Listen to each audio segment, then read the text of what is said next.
জয়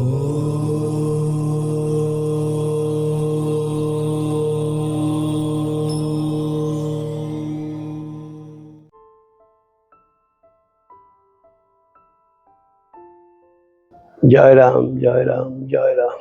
পৈতৃক নিবাস হচ্ছে বাংলাদেশের চট্টগ্রাম বিভাগের সীতাকুণ্ড উপজেলার মহাদেবপুর গ্রাম।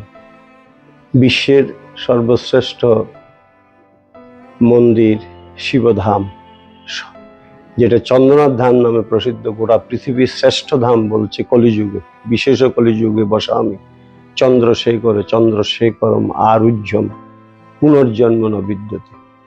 সেখানে আমার শৈশব কেটেছেন।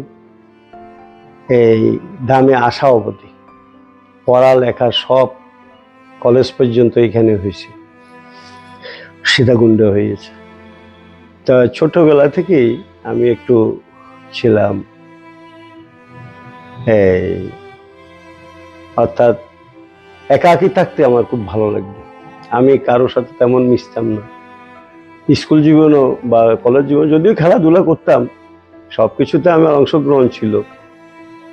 ছোটবেলা থেকেই যেন একটা ওইমুখী ভাব ছিল, দেবমুখী ভাব ছিল। ঈশ্বর নিয়ে মানে একেবারে নীরবে নিস্তব্ধে কোথাও সলিটারি প্লেসে গিয়ে নিজেকে বসে থাকতাম, তাকে ধ্যান করতাম।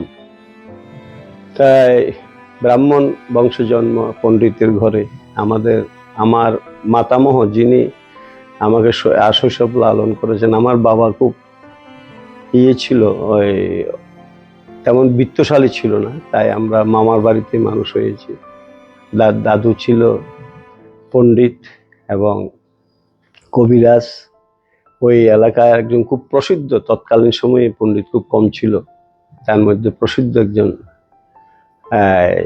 পণ্ডিতের বাড়িতে, পণ্ডিতের তত্ত্বাবধানে আমার শৈশব কেটেছে। গীতা, চণ্ডী এগুলিতে আমাকে অন্য কোনো পূজা পার্বণ শ্রাদ্ধ শান্তিতে আমার মাতামহ নেন নাই, কিন্তু যদিও তিনি ছিলেন খুব এক্সপার্ট, কিন্তু আমাকে ওগুলিতে নিতেন না। আমি যেন নিজের থেকে যেন আমার পূর্বজন্মের কোনো সংস্কার বসে আমাকে ওইদিকে ধাবিত করেছে, আকর্ষিত করেছে।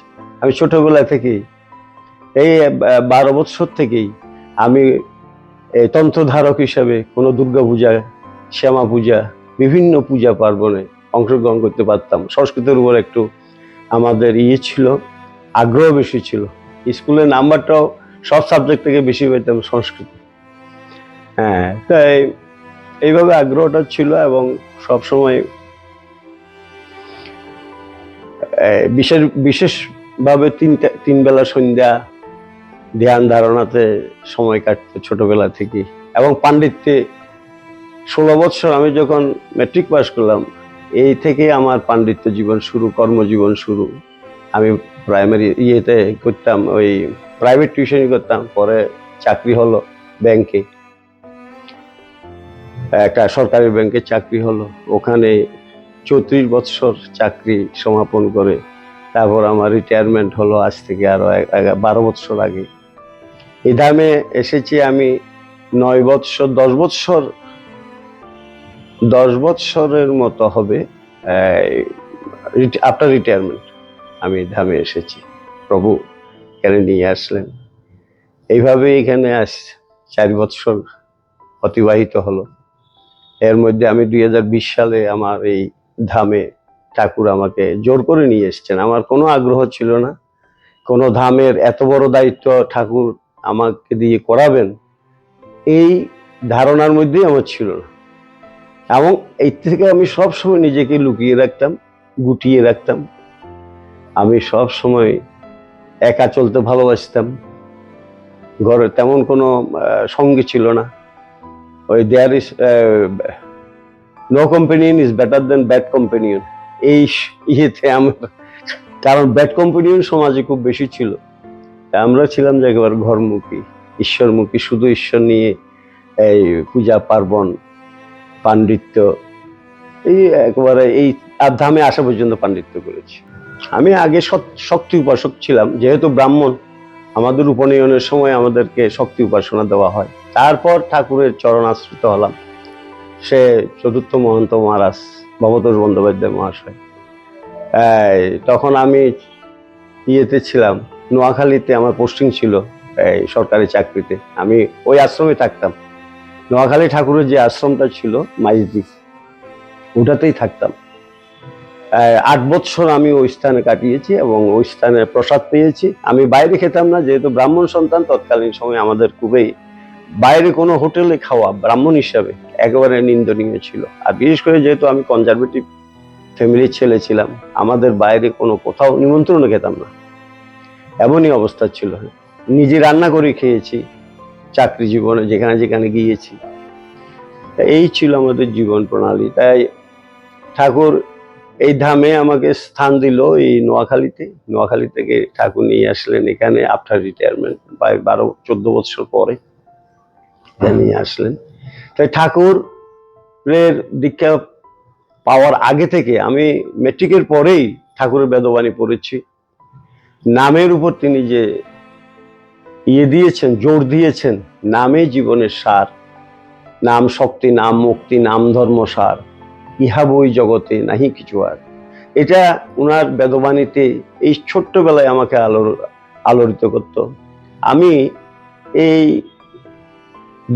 হওয়ার আগে, উপনয়ন হওয়ার আগে, আমার উপনয়নটা একটু দেরিতে হয়েছে, কারণ আমরা 2 ভাইয়ের একসাথে উপনয়ন দিতে চেয়েছিলেন। যেহেতু আমাদের আর্থিক ছিল, সামর্থ্যের অভাব ছিল, তাই আমার দাদু চেয়েছিলেন 2 ভাইকে একত্রে মিলিয়ে দেবে। কিন্তু 2 ভাইয়ের কোনো ক্রমে হয়তো একজন মিলছে, আরেকজন মিলছে না, ছোট জনের মিলছে, আবার বড় জনের মিলছে না, আবার বড় জনের মিলছে, ছোট জনের, এইভাবে করতে করতে, কারণ সেখানে অনেক কিছু দেখতে হয়, গুরুশুদ্ধি, রবিশুদ্ধি, চন্দ্রশুদ্ধি, এবং ডেট থাকতে হয়, বছরে কয়েকটি মাত্র ডেট, তার যার ফলে একটু দেরিতে আমার কলেজ লাইফে হয়েছে আমার উপনয়ন। কিন্তু আমি ছোট্টবেলা 8 বছর বয়স থেকে আমি যে ঘরে বসে সন্ধ্যা করতাম, আমার প্রতিবেশী এক নারায়ণ ঘরে, সেখানে ছিল ঠাকুরের ফটো, তারা ছিল ঠাকুরের দীক্ষিত। আমি কিন্তু এই ঠাকুরের ফটোর দিকে চেয়ে থাকতাম।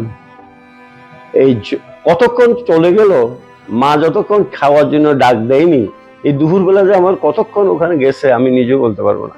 আর ঘড়ি, মোবাইল, এগুলির প্রতি তেমন কোনো আমাদের ছিল না, পরিচিতি ছিল না তেমন, যার ফলে মা ডাকলে বসতে যায়।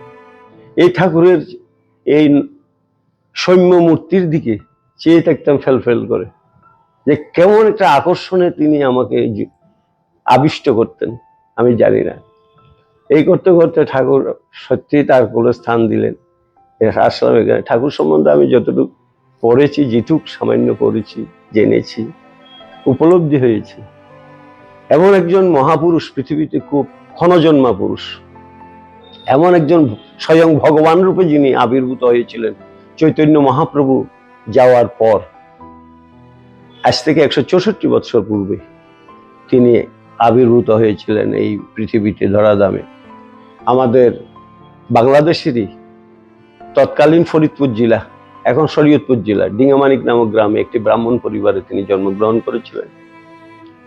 মাতৃগর্ভে এসেছিলেন অক্ষয় তৃতীয়া তিথিতে। 6 থেকে 7 বছর বয়সে তিনি যে নাম ঠাকুর আমাদের দিয়েছেন বা আমরা ভক্তদের দিয়ে থাকি, সেটা পেয়েছিলেন তিনি স্বপ্নযোগে, অলৌকিকভাবে, অক্ষয় তৃতীয়া তিথি। তিনি উপনয়ন লাভ করেছিলেন ব্রাহ্মণ সন্তান হিসাবে অক্ষয় তৃতীয়া তিথিতে। তিনি আবার গুরু সান্নিধ্য লাভ করলেন, যেহেতু গুরু তাকে বলেছিলেন স্বপ্নে যে আবার তোমার সাথে দেখা হবে আসামের কামাখ্যা মায়ের মন্দিরে। তাই তিনি সে আসামের কামাখ্যা মায়ের মন্দিরে গিয়েছিলেন সোজাসুজি, কাউকে না জানিয়ে, উপনয়নের পরে। এর আগে তিনি বহু খুঁজেছিলেন, তাকে তার দর্শন পান নাই। ওই গুরুদেবের কথা অনুযায়ী ঠাকুর চলে গেলেন সেই আসামের কামাখ্যা মায়ের মন্দির। সেই মন্দিরে বসে তিনি অনেক ধ্যান জপ করছিলেন। হঠাৎ করেই তার দয়া হলো, কৃপা হলো, ঠাকুর তাকে দর্শন, এই গুরুদেব তাকে দর্শন দিলেন এবং তিনি গুরুদেবকে কিছুটা চিনতে পারলেন। আবার তিনি তার চরণে হয়ে বুলন্টিত হয়ে আবার দীক্ষা প্রার্থনা করলেন। একই নামে তিনি তাকে দীক্ষা দিলেন, যে নাম তিনি 6 থেকে 7 বছর বয়সে অলৌকিকভাবে পেয়েছিলেন, একই নামে দিলেন। তখন তিনি নিশ্চিত হলেন এই সেই গুরু। গুরুদেব তাকে ভারতের বিভিন্ন তীর্থস্থান ঘুরালেন, তারপর নিয়ে গেলেন হিমালয়ের গভীর কন্দর কৌশিক আশ্রম। সেখানে তিনি সর্বমোট প্রায় 48 বছর, অর্থাৎ জীবনের অর্ধেকের চেয়ে বেশি সময় বিভিন্ন সময়ে তিনি কাটালেন গুরু সান্নিধ্যে। গুরুদেব তাকে সকল যোগশক্তিতে সমৃদ্ধ করলেন, তার ঈশ্বর লাভ হলো, তিনি সিদ্ধি লাভ করলেন।